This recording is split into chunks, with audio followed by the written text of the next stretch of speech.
lighting of the chandelier hanging over Euclid Avenue at Playhouse Square marks another positive turning point in the life of the 93-year-old district. And since childhood, Leon Bibb has been a frequent visitor to the theaters in downtown Cleveland. Tonight in My Ohio, he looks at the history of this nationally acclaimed district, which is just becoming more fabulous by the moment, Leon.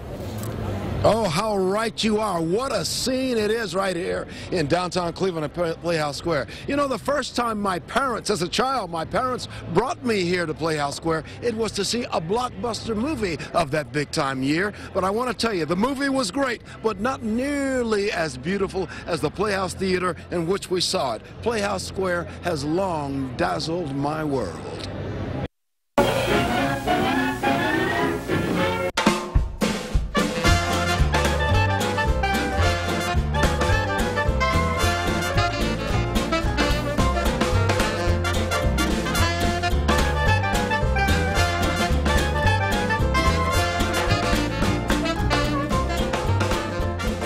Dazzling, eye-catching, glittering, the stuff of dreams.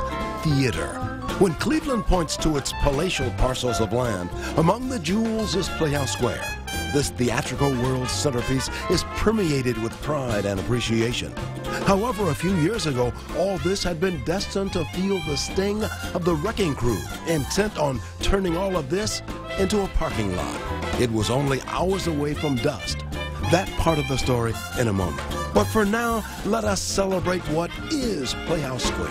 And step outside of your world into this other existence that now is renovated here at Playhouse Square. Since 1974, Gina Vernacci has been with Playhouse Square, coming here when the theaters were struggling to find their strides again. It was here she found a beginning, even when the man who hired her told her, "We have a hiring freeze, but we could use you for 3 months. I can pay you for 3 months." And I said, "That's great." Actually, just never left. No one officially ever told me I could stay. In the 30 years she has stayed, she has seen theaters return to their dream factory prominence. It was in the early 1920s. The new stages of Playhouse Square were played by the great ones. Cleveland glittered in the live entertainment world. Movies also played in the second largest such complex in the nation, accented with crystal elegance. The plasterers and everyone who sculpted and shaped this building, their dreams were dreaming about a better tomorrow. But the 1970s brought change as people turned away from the city for the suburbs. The old theaters fell into decay. Glory days gone. It was decided to tear them down. Wrecking equipment was actually in place to begin the funeral of Playhouse Square theaters. But how could someone have even thought about tearing this down? But I think that shows you how desperate it was in the late 60s and early 70s. 96 hours before demolition was to have begun, Clevelander Ray Shepardson spearheaded an 11th-hour move to stop demolition. He and others began the long job of getting money to resuscitate decaying theaters. Private citizens and local government jumped on board. Shepardson was passionate. Everything about him was grand. Everything about him was bigger than life. He had the passion and the vocabulary to help people see the possibilities. To raise money and interest in the effort, shows were performed in the lobby of one of the theaters. Over many years, theater by theater was brought back to beauty. This is the Palace Theater in all of its splendor. And this is called the Ghost Light, the Ghost Light of theater. Theater people will tell you that the Ghost Light is here for the ghosts of theater to be able to find their way. It is tradition. But the light is representative of something else as well. It is the light of hope that Cleveland kept burning for all of these theaters to keep alive Playhouse Square.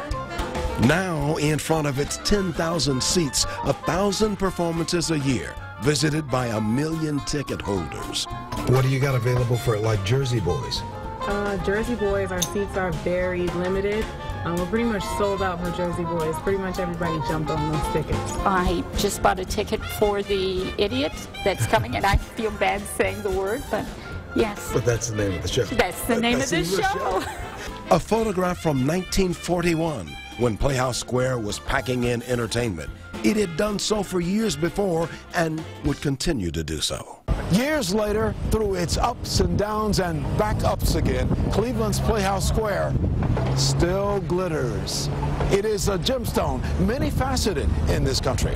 What Cleveland did to save Playhouse Square's theater district is significant in so many ways.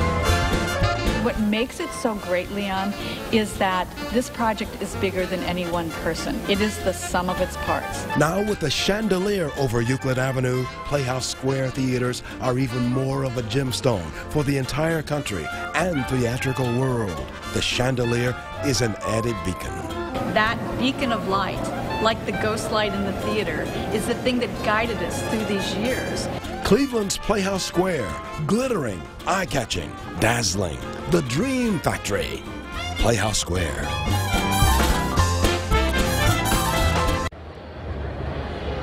You know, I love this city. Cleveland is in my bloodstream. So with a smile, I'm giving you a smile that can be seen all the way from the orchestra seats, all the way to the balcony seats. I'm saying I love this town and love what Playhouse Square is doing. Let there be light, somebody's going to say. And when they say that, 4,200 crystals on that chandelier are going to come to life. A beacon for Cleveland. In my Ohio, for Live on 5, I'm Leon Bibb.